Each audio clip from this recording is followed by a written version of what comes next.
Welcome to Excess Returns, where we focus on what works over the long term in the markets. Join us as we talk about the strategies and tactics that can help you become a better long-term investor. Justin Carbonell and Jack Forehand are principals at Validity Capital Management. The opinions expressed in this podcast do not necessarily reflect the opinions of Validity Capital. No information on this podcast should be construed as investment advice. Securities discussed in the podcast may be holdings of clients of Validity Capital. Hey guys, this is Justin Carbonell. In this episode of Excess Returns, Jack and I use his article, You Can't Time the Market, but Many People Should, to discuss the idea of trend following, its pluses and minuses, costs and benefits, and the various things investors should consider when implementing or following a trend following approach. I hope you enjoy the discussion.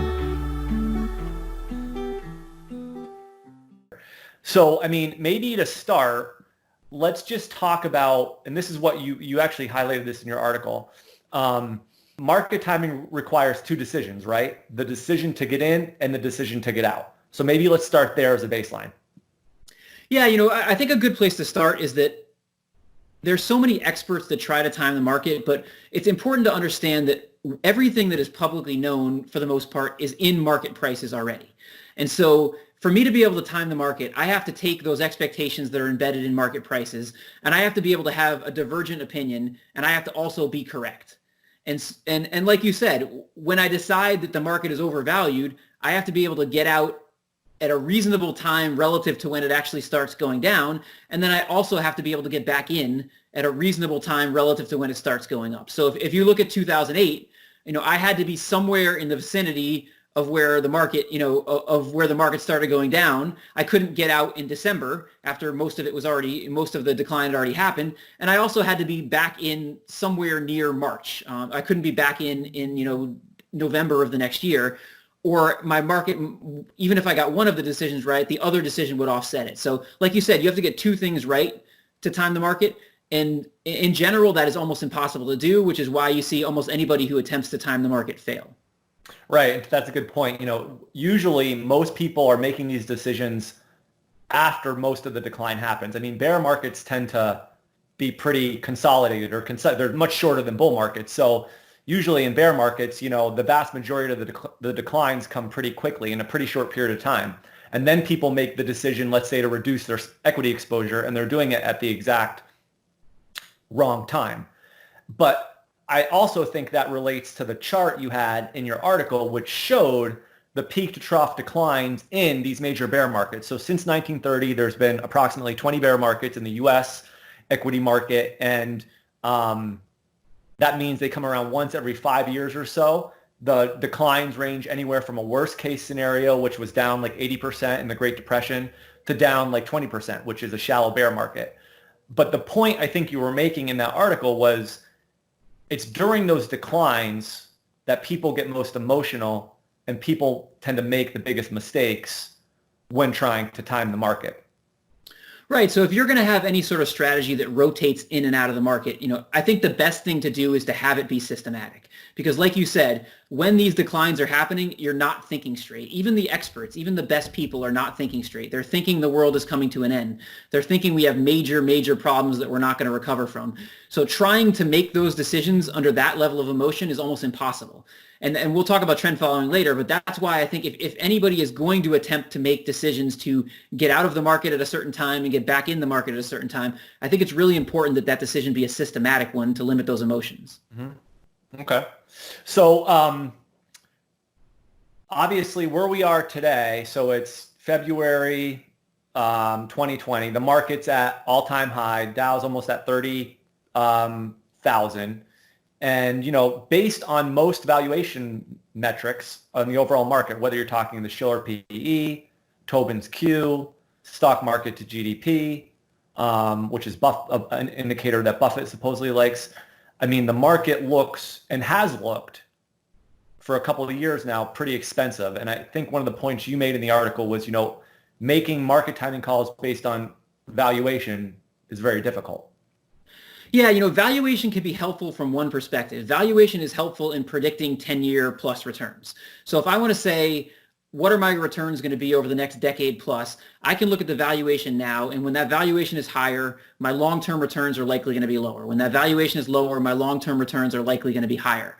But what valuation is terrible at is trying to predict any sort of turning point or trying to predict returns over 1 year or 3 years or anything like that. Valuation is terrible at that. So one of the last things you want to use to attempt to time the market in any way is valuation, because as you pointed out, the market's valuation has been elevated during this bull market for a long, long time. And if you look at periods like the late 90s, it was much worse than it is now and elevated for a long period of time. So you can just never get those turning points with valuation. You can use valuation as a guide to try to tell you what to expect in terms of long-term returns, but you can't time turns with valuation. Yeah. And the other thing that you talked about in the article is it's also very tough to use the market's past performance. And you highlighted a chart, I think Ben Carlson from Ritholtz had it in one of his articles. And he was talking about the performance of the stock market in the following year after all of and he gave different examples of what happened in the previous year. And basically what it showed is that, there's no probability, there's really nothing that can happen in the previous year that will give you any good indication of what's going to happen in the following year. It's really just right around, the probability is the same across all these different scenarios. That's right. And, Meb Faber's had some work recently on this where he talked about investing at all-time highs. And, most people would think investing at all-time highs is a terrible idea. But if you look at it, investing at all-time highs actually generates a better return than investing on a random, on any other random period. So trying to use what's gone on recently and saying, well, we're up a lot, so, I should be out of the market. That type of thing doesn't work. Just like valuation, previous returns of the market is also not a very good way to decide whether I want to be in or out of the market.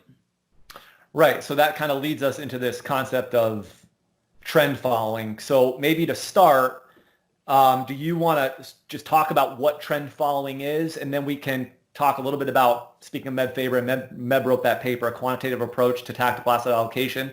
We'll kind of talk about some of the statistics in there. But maybe to start, let's talk about trend following. What actually, there's a lot of different ways to do trend following. But at a high level, what's the most common way? Yeah, so trend following is just a way to try to limit your exposure to major drawdowns in the market. And so when the market breaks down from a technical standpoint, you'll raise cash in a trend following or hedge in some way in a trend following strategy. And the most common way it's done is to compare the current price of the market to an average price over a previous period. And the 200-day moving average is probably the most common. So if I say if the price today falls below the average price over the previous 200 trading days, and I'm using a 200-day strategy, I would hedge or go to cash or do whatever I'm going to do. And then when it breaks back above the 200-day moving average, I would get back in. And so this strategy has an advantage of it doesn't look at things like valuation, or it looks at what's actually happening. And so when the market is actually going down and the trend actually is negative, that's when you get out. And so you never get out at the top. You likely don't get out near the top. But what you do is that left tail of returns, those negative returns that can happen in severe bear markets, you tend to be able to limit those with a trend following approach. Yeah, and so I think go ahead. Sorry. Go ahead. I was just going to say, I think, and the way the strategy oftentimes is like deployed, like a lot of people use, like if the market closes below the 200-day, like on a monthly or maybe over 2 months consecutively, that's the signal. It's not necessarily on a daily basis, because the market can be, fluctuating day in and day out. If it's bumping right along the 200-day, it doesn't mean that it's like buying one day, selling another day, buying one day, selling another day. So sometimes there's like a smoothing effect, or they, look at like if the market closes below the 200-day on a monthly basis or some signal like that. Yeah, one of the interesting things is, and this goes back to, we've talked about Corey Hosteen on the podcast before, one of the interesting things he's shown with this is you want to use as many factors in this as possible. So you don't want to just use the 200-day moving average. You don't want to just do it at the end of the month. In general, you want to try to blend all this stuff together, and so you get the general trend established, and you don't tie yourself to one particular day or one particular indicator. Because, and we saw this, I believe it was the beginning of 2016, sometimes these month-end days can be the exact wrong day. And so the trend will break negative at the end of the month, and then it breaks right back positive, and you can't, and people who are following the month-end strategies, it takes them a month to get back in, and it really destroys like a year worth of returns. And so the goal is to try to get the general trend, but the best way to do that is typically to blend a bunch of different indicators and to use a bunch of different periods to do it. Right. That's a good point. In Mebb's paper, which was a white paper he published, and we'll put this in the show notes, a quantitative approach to tactical asset allocation, he basically tested this 200-day moving average strategy versus buy and hold. And I think it was from 1901 to 2000. Originally, this paper was published in '07, but there's an updated version through 2012, I think. And what he showed and what you put in your article was the returns are, I mean, timing is a little bit better. The S&P returned 9.3% over that period of time annually versus the timing approach of 10.1%. So it is almost a percentage point better, which is kind of significant over that period of time. But the big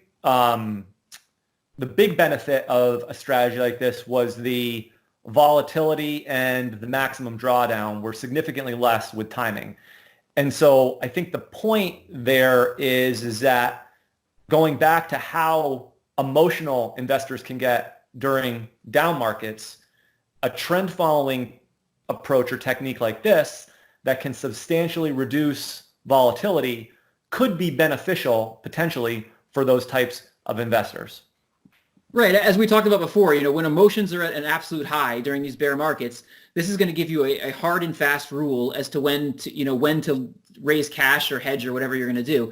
And that's really important because it's taking the decision out of your hands. And it's also limiting drawdowns, which is really important too, because people tend to panic during drawdowns. People tend to bail out at bottoms during drawdowns. And so if you have a rule that's telling you what to do versus you trying to use your emotions to decide what to do, it's a much better system if you're going to do this type of thing. In a previous podcast, we talked about back testing. And when you see results that are back tested, you want to look and you want to understand when a strategy may have struggled or when it may not have worked. And so like all strategies, trend following also has drawbacks, I think that are important to discuss. One of them is obviously these models, anything with trend can get faked out and whipsawed. So do you want to sort of just talk about that a little bit, how that, a trend following system may get it wrong more than it gets it right, and what an investor has to deal with and how they should react to that? Yeah, so in general, a trend following system, at least the ones we've looked at, will tend to be wrong more than they're right when they say to get out of the market. The reasons they generate comparable, if not maybe a little better, depending on how you look at it, returns, is because when they are right, they can be right in a really, really big way. And so if you look at 2008, many trend systems were out in September or were out earlier in the year, long before the decline happened. So trend systems saved people, upwards of a 40% decline. And so that can make up for a lot of false signals along the way. And by the way, talking about the weaknesses of this, that's what we've seen since then. We've seen nothing but pretty much false signals since 2008. We've seen a lot of periods where trend has been invested, but we've also seen a lot of periods where trend has gotten whipsawed in and out. And that is the major drawback of trend following is, Jim O'Shaughnessy often talks about multiple points of failure. One point of failure is you're going to panic when the market's down. The other point is you're going to panic when you're underperforming. And this sort of trades one for the other in some ways because we're trying to limit the drawdowns when the market's down, but we're going to have periods that would look really different than the market. And that's what you've seen since 2008. We've had periods where the market just continued going up, but trend pulled you out for a month or two or something like that. And that, that brought down your return. And that's really hard as an investor to see all your friends and everybody you're looking at continuing to go up and continuing to do well. And you're struggling because you're sitting here in cash. And that's the downside of trend following. And that's what makes it not right for everybody. It can be a hard thing to endure those periods where you're looking different and the market's going up and you're not. Right. Two things. One, if you think back to December, so in the fall of 2018, the Fed was, potentially starting to move, and then there was fears of, slower growth and the China trade thing.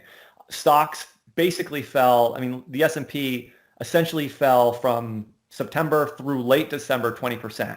And then on December 24th, the market turned on a dime. And in January, the S&P was up, I think close to 10%, roughly. So many trend following systems were actually starting to reduce equity exposure sort of late in the fall and into December. And then, when the market turned, a lot of these trend following systems had to chase the market in. So that's the type of risk we're talking about. And that's the type of example where a trend following system, I think, is going to struggle. And that's also one of the benefits of using the multiple metrics again, because you've seen a bunch of examples where one particular metric, whether it be the 200-day moving average or something else, got it exactly wrong.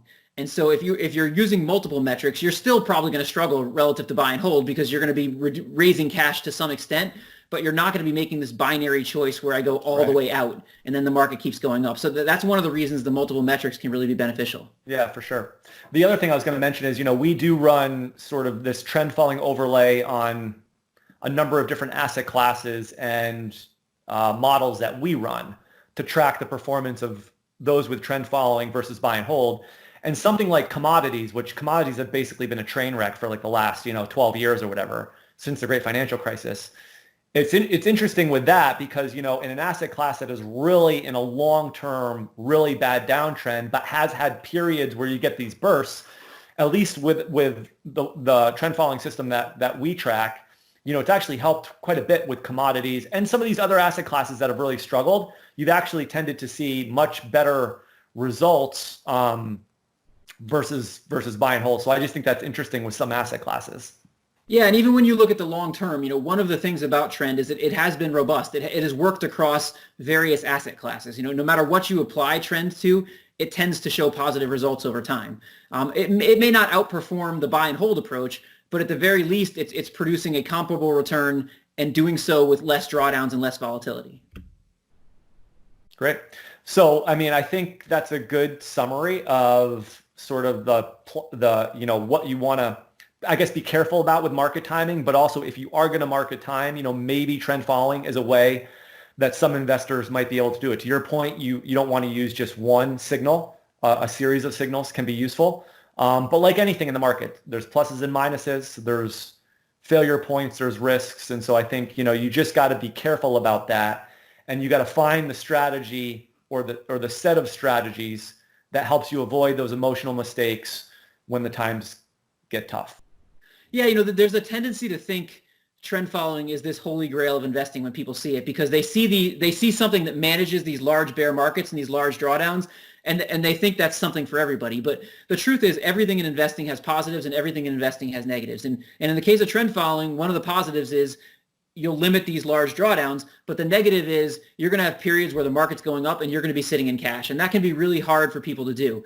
And so going back to O'Shaughnessy's multiple points of failure, if your biggest point of failure is drawdowns, then trend following might be great for you. If your biggest point of failure is I can't underperform the market or I panic, then it's probably a terrible thing for you. So it really, as with many things, it really is each individual investor what's best for them.